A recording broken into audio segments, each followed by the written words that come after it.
ಅನಿಲ ಬೆಲೆ ಏರಿಕೆ ಖಂಡಿಸಿ ಕೇಂದ್ರ ಸರ್ಕಾರದ ವಿರುದ್ಧ ಮಹಿಳಾ ಕಾಂಗ್ರೆಸ್ ಪ್ರತಿಭಟನೆ. ಹೊಸಕೋಟೆ ನಗರದ ಕೆಇಬಿ ಸರ್ಕಲ್ನಲ್ಲಿ ಮಹಿಳಾ ಕಾಂಗ್ರೆಸ್ ಕಾರ್ಯಕರ್ತೆಯರಿಂದ ಪ್ರೊಟೆಸ್ಟ್. ರಸ್ತೆಯಲ್ಲಿ ಸೌದೆ ಒಲೆ ಹಚ್ಚಿ ಅಡುಗೆ ಮಾಡೋದ್ರ ಮೂಲಕ ವಿನೂತನವಾಗಿ ಪ್ರತಿಭಟನೆ ಮಾಡಲಾಗಿದೆ.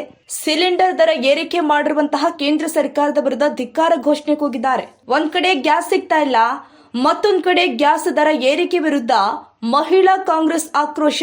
ಜನಸಾಮಾನ್ಯರ ಜೇಬಿಗೆ ಕೇಂದ್ರ ಸರ್ಕಾರ ಕೈ ಹಾಕ್ತಾ ಇದೆ ಅಂತ ಮಹಿಳಾ ಕಾಂಗ್ರೆಸ್ ಕಿಡಿ. ಕೂಡಲೇ ಕೇಂದ್ರ ಸರ್ಕಾರ ಅಡುಗೆ ಅನಿಲ ದರ ಕಡಿತಗೊಳಿಸುವಂತೆ ಆಗ್ರಹ ಮಾಡಿದ್ದಾರೆ. ಪ್ರತಿಭಟನೆಯಲ್ಲಿ ಜಿಲ್ಲೆಯ ಮಹಿಳಾ ಕಾಂಗ್ರೆಸ್ ಘಟಕ ನೂರಾರು ಮಹಿಳೆಯರು ಭಾಗಿಯಾಗಿದ್ರು.